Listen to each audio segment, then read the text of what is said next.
నల్గొండ జిల్లాకు సీఎం రేవంత్ రెడ్డి ఏం చేశారో చెప్పాలన్నారు జగదీష్ రెడ్డి. బీఆర్ఎస్ హయాంలో వ్యవసాయాన్ని పండుగలా చేశామన్నారు ఆయన. జిల్లాకు 3 మెడికల్ కాలేజీలు తీసుకొచ్చామని తెలిపారు జగదీష్ రెడ్డి. కొంచెం మాట్లాడటానికి అది నూరా మోరియా అని మాట్లాడుకుంటారు ప్రజలు. నాకు నిన్న ఫోన్ చేస్తున్న వాళ్ళు నిన్న నుంచి వాడదాకా అది నూరా మోరియా సార్ అని నేను అనను, కానీ ప్రజల భావాన్ని వ్యక్తీకరిస్తాను.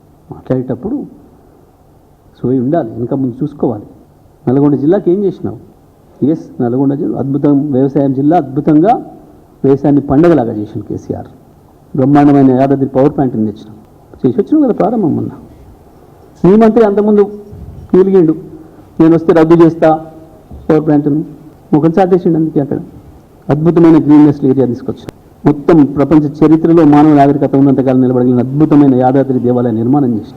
నల్గొండ జిల్లాలో 3 మెడికల్ కాలేజీలు తెచ్చిన, అద్భుతమైన జిల్లా కార్యాలయాలు నిర్మాణం చేసుకున్నాం. భువనగిరిలో, సూర్యాపేటలో వందలాది గురుకుల పాఠశాలను తీసుకొచ్చిన, గురుకుల కళాశాలను తీసుకొచ్చిన. ఐటీ పార్కులు తెస్తే దాన్ని నిలబెట్టుకునే సోయి కూడా లేదు మీకు. ఒక్క నిమిషంలో 3 సార్లు వచ్చిపోతున్న కరెంటుతో. ఇది మీ గొప్పతనం. 2,85,00,000 మేము